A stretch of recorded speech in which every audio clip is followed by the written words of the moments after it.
Hi everyone, I'm Nia from Nia and her books. I'm from Sweden and I'm so excited to be participating in the BookTube Tryouts that bookstagrammer.com is hosting right now. So with that said, I'm really looking forward to hearing all your feedback on this video, and let's get started with the video. So today is the day where I finally read King of Scars by Leigh Bardugo. I have been meaning to pick this up ever since it came out in 2019, but I never got around to finishing the Six of Crows duology, and then I never got around to reading this. King of Scars is a companion series to the Shadow and Bone trilogy as well as the Six of Crows duology, and this takes place after both of those series have ended.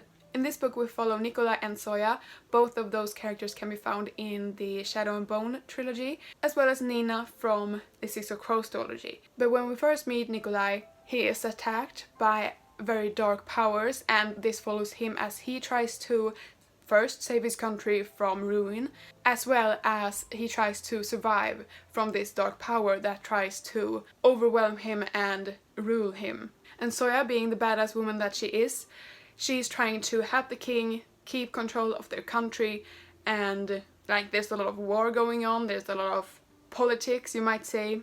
And then we also follow Nina, who acts as a spy in a neighboring kingdom as she tries to get other Grishas to safety on the Ravkan border. So Ravka is where this story takes place, most of it. And if you don't know, Grishas are people, humans, with magical abilities. And there's different types of Grishas.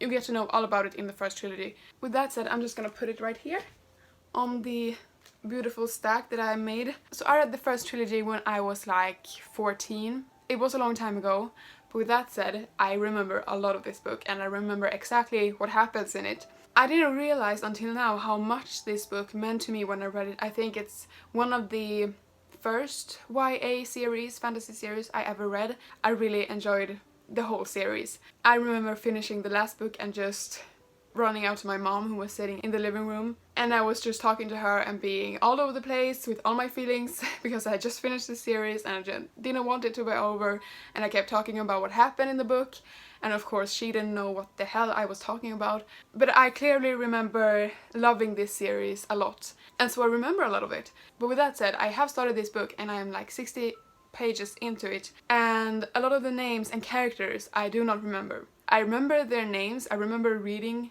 them before, but I don't remember, I can't see the characters clearly in my head. So maybe it would have been a great time for me to reread this series in order to read this book, but I didn't really have the energy to do that, so I didn't. So then I read the Six of Crows duology, so Six of Crows and Crooked Kingdom. So this is a high story more than a fantasy book. The first trilogy tackles a lot of the main character growing into her power as a Grisha, and that tackles the whole fantasy aspect of this world, but this tackles a lot of darker themes. This is essentially a heist series. In both of these we follow a gang of misfits that work together to accomplish great and terrible things. And overall I enjoyed this story, I enjoyed the characters very much, but I just need to say that I don't think heist books are my type of books, and that is partly why I didn't enjoy this as much as I wanted to. So I actually think that the Shadow and Bone trilogy is my favorite companion series in this world, and if it's not my favorite, it definitely is the one that I remember loving most. So me reading this right now comes perfectly for two reasons. The first being that the second book in this companion series comes out in March, in the end of March, so when I'm filming this, that's only 1 month away. And secondly, because in April the Shadow and Bone series comes out on Netflix. I just feel like it's a perfect time to be back in the world again and be surrounded by these characters and the world. And another fun thing is that today the trailer for the series comes out, and I plan to film a reaction on it and vlog my experience watching the trailer for the first time. So my first initial thoughts about this book, I'm 60 pages in, so there won't be many thoughts. I was actually quite surprised that we were getting a POV from Zoya, because in the first trilogy she is not that friendly with our main character. But with that said, I love her character in this. So far I only have read one chapter from her POV, but I'm loving her, and I'm loving Nikolai. We did not get his POV in the first trilogy, so all of this is very new. I'm just loving all these characters and their dynamics, especially Zoya's and Nikolai's dynamics between each other, as being the king of Ravka, and Soya being the like head general of the Second Army. But I'm really excited to be reading this, and just, it's beautiful. It's a beautiful book, and I didn't really know if I wanted to buy the second book, Rule of Wolves, but I think I will. So today is my last day of school, so I'm beginning a week-long break. So I'm definitely hoping to finish this in that week, and I will tag you along with me while I experience this book for the first time. So I will definitely try to read more of this today, as well as watch the new trailer for Shadow and Bone. With that said, I'll see you guys when the trailer is released. So it's a couple of hours later since I last spoke to you, and I was just reading in King of Scars. I'm on page 74. And Nina, being the spy over the border, has just found something very interesting. Since I last spoke to you, a package came from Book Depository. I ordered 3 books about a week or 10 days ago, and only 1 book has come so far. So I thought that I could open it with you. But like I said, I don't know what book this is. I ordered 3. They were all shipped different times. Okay, so I know which book this is. It's beautiful. Rebecca by Daphne du Maurier. Well, this is the 80th anniversary edition of Rebecca. This is one of the classics I've been wanting to read. Ever since I saw this cover, I wanted it, and now I have it, so that's really exciting. But sadly, I was watching Snowpiercer yesterday. It was literally yesterday. This was already on its way, and I was watching episode 5 of season 2 of Snowpiercer on Netflix. But anyway, I was watching that, and in the middle of the episode they started talking about Rebecca. First I didn't realize they were talking about Rebecca, and then I realized it, but then I kept thinking that they wouldn't spoil it. But they did. They spoiled the whole premise of the book. This is a thriller, and you're supposed to not know, you know, the plot twist. But now I know it, and that makes me really angry and sad. So if you don't want to get spoiled for Rebecca by Daphne du Maurier, then don't watch the scene where they talk about Rebecca. I heard the first spoiler, but then I didn't. I just skipped ahead and I didn't want to listen. But anyway, this is beautiful, and maybe I will enjoy it even though I know the plot twist. And it's 17 o'clock right now, which means 5 p.m, which also means Shadow and Bone trailer. So I don't know how these copyright claims work, so I'm gonna watch this on my iPad, so you won't be able to hear anything, and sorry, but I won't be playing up the trailer for you, so you can watch with me, because I'm new to this, okay? This is my first reaction of the Shadow and Bone trailer. Okay, can I just talk about his, I think it's the Darkling who is voiceovering this first clip. He has a really nice voice.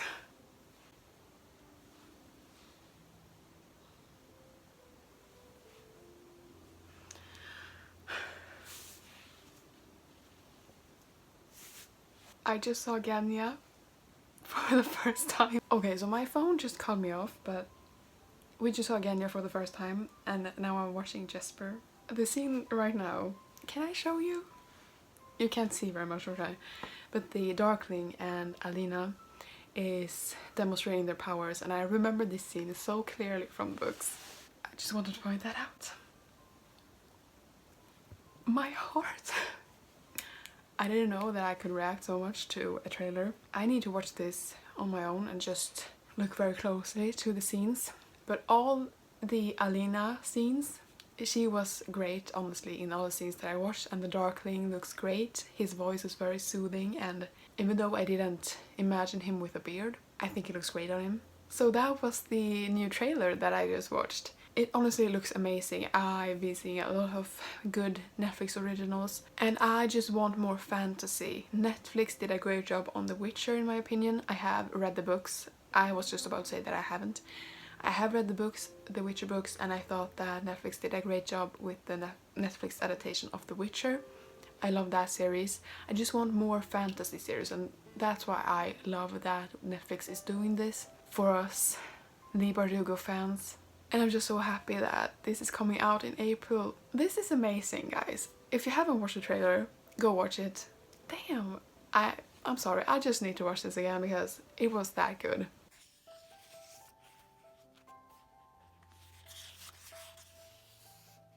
Okay, hi, hello. I'm here to do a quick update on King of Scars. I am 50% into the book. I checked on Goodreads. They say I'm 48% into the book. That just passed the pages that mark the middle of the book. I am really liking this book so far. I wouldn't say I'm loving it, but I am loving some aspects of it, and that is that every POV are unraveling secrets. I really enjoy those stories, and most stories have those aspects woven into it. Even though it's not the core aspect of the story, they still have a lot of secrets, you know, that you get to know if you keep reading the book. And I like this more than a high story, so I like this way more than Six of Crows. And I'm loving Soya and Nikolai's banter. I love their dialogue. I can't wait to see what happens to them in the future. And because this is the first book in a new series, there's so much new things to explain. We get to see a lot of Nikolai's backstory. We hear some of it in the Shadow and Bone trilogy. We don't get to know Soya's backstory, so we get to see a lot of that in this book, and I really enjoy her character. And that's all I have to say about this book. I just wanted to give you an update at the 50% mark. And another thing that I just wanted to update about is that I watched the IGN Fest. I think it's called IGN Fest. The Shadow and Bone panel with the actors and Lee Bardugo and the showrunner, or the, you know, producer or whatever, I don't know what he's called. I watched that and got really emotional because they were talking about the diversity in Lee Bardugo's work, and I didn't realize the characters and the story mattered to me that much, but I got really emotional. And that could have been because of other reasons, but that also could have been that I realized that this story matters more to me and this world matters more to me than I realized. And in that interview they also revealed that the Six of Crows aspect in the show will be focusing on events that happened before the Six of Crows duology. So we don't get to see all of the characters from Six of Crows in the new series, I don't think, because some of the characters get introduced later in the duology. But with that said, I'm really grateful that they will be doing and showing the Crows before Six of Crows and Crooked Kingdom, because it wouldn't have worked to mash the two stories together. And I'm glad the makers and Lee Bardugo just made sure that they wouldn't ruin the story that way. So I'm really excited that they made that choice. And I can't stop thinking about the trailer, I can't stop thinking about the Darkling, the guy who portrays him, and I can't stop thinking about how great every actor is and how perfect every actor is for their role. I'm just speechless. Or I'm not speechless, I can't stop talking about it. I can't stop thinking about it, but it's so damn good and I'm so freaking excited. And reading King of Scars and watching the trailer and just being in this world again, I wouldn't have had it any other way.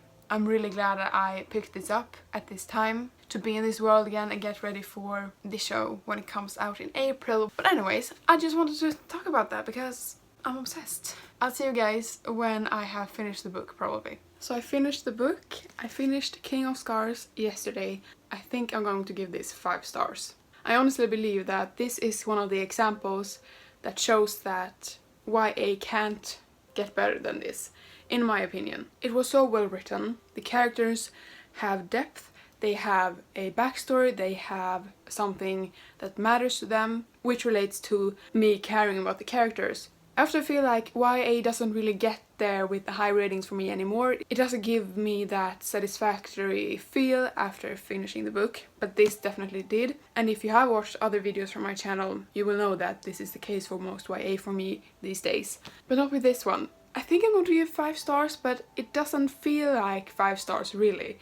It feels like 4.5, but at the same time I can't see a YA getting any better than this, so that's why I want to give it 5 stars. But actually maybe like 4.5, because it was really good. I really enjoyed all the characters. I loved Nikolai in this book. He was one of the characters I rooted for the most. And Nina as well, she goes on this journey in this book and she evolves a lot throughout this book. But I loved where her character ended up in the end. I'm so looking forward to see where she goes and what she does in the next one, because this book ends at a very interesting place. Some of the things that we went through in this book didn't end up being anything. What I mean by this is some aspects of the story, in the end, we were at square one again.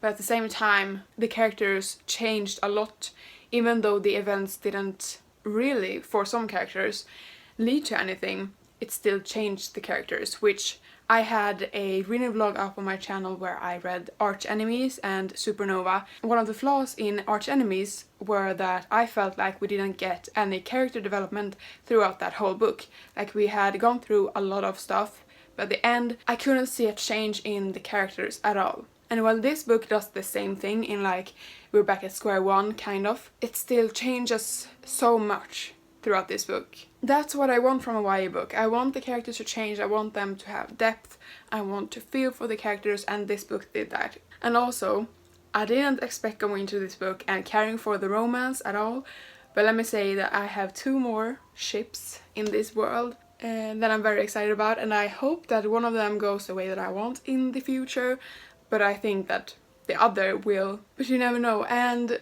yeah, it was a really good reading experience and I loved this book very much. So I didn't really know when going into this that I would want to buy the next book and have it as a physical copy. But now I'm gonna pre-order that copy. I'm gonna hopefully get it on its release date and read it as soon as it comes out, if I can. Because I have some other reading planned for March, but hopefully I will get to this or the sequel to this as soon as I can, because damn, this was so damn good and I just want to read it. And the cover is gorgeous. Like, when I think of myself, I want to be a published author in the future. When I think of a cover that I would want, it's something like this, it's something like that over there, The Invisible Life of Ada LaRue, and I just can't get over how beautiful this cover is. And also something that I just want to quickly mention is something that I have never experienced before, and that is that my first name, Linnea, my real name is Linnea, not Nia. I go by Nia on Instagram and YouTube and like everywhere internationally. It's just easier that way. But anyway, my real name is Linnea and that was in this book, and that has never happened for me before. You know, my name is kind of Swedish, very Scandinavian. This is an American or English author, so that just made me really excited, and I didn't expect anything more from this. But then, in the end of this book, my last name is also mentioned, and my last name is not a common last name, so I was just really excited to see my first name and my last name in this book. That has never happened to me, and I just wanted to document this because I screamed when I saw it. I was really excited. So that was just a ramble of something that you probably don't care about. But anyways, I really enjoyed this book, and I just want to say that if you're hesitant to pick this up, don't be, because it's a great damn book. And for me, who loved all of the Shadow and Bone trilogy and the characters from Six of Crows, this was just amazing to be seeing Nina again. It was amazing to see Nikolai and Soya and see another part of Soya that I hadn't seen before. It was amazing to get to know her and experience this book through her eyes. I just feel like Liberty Wu is a very smart author. This book felt smart in all of the plot points and the plot twists. It was just really damn good, and I would recommend this to everyone who likes the Grishaverse. And even though if you didn't like the Shadow and Bone trilogy, and even though you maybe didn't like Six of Crows, I know it's a very popular series, so there's probably not many of you, but just read this. It's really damn good, and my final rating is 4.5 stars. And with that said, thank you guys so much for watching this video. I would love to hear your feedback on this, like I talked about in the beginning of the video. Subscribe to my channel, like this video, comment below, and I will see you guys in the next one, hopefully. Bye!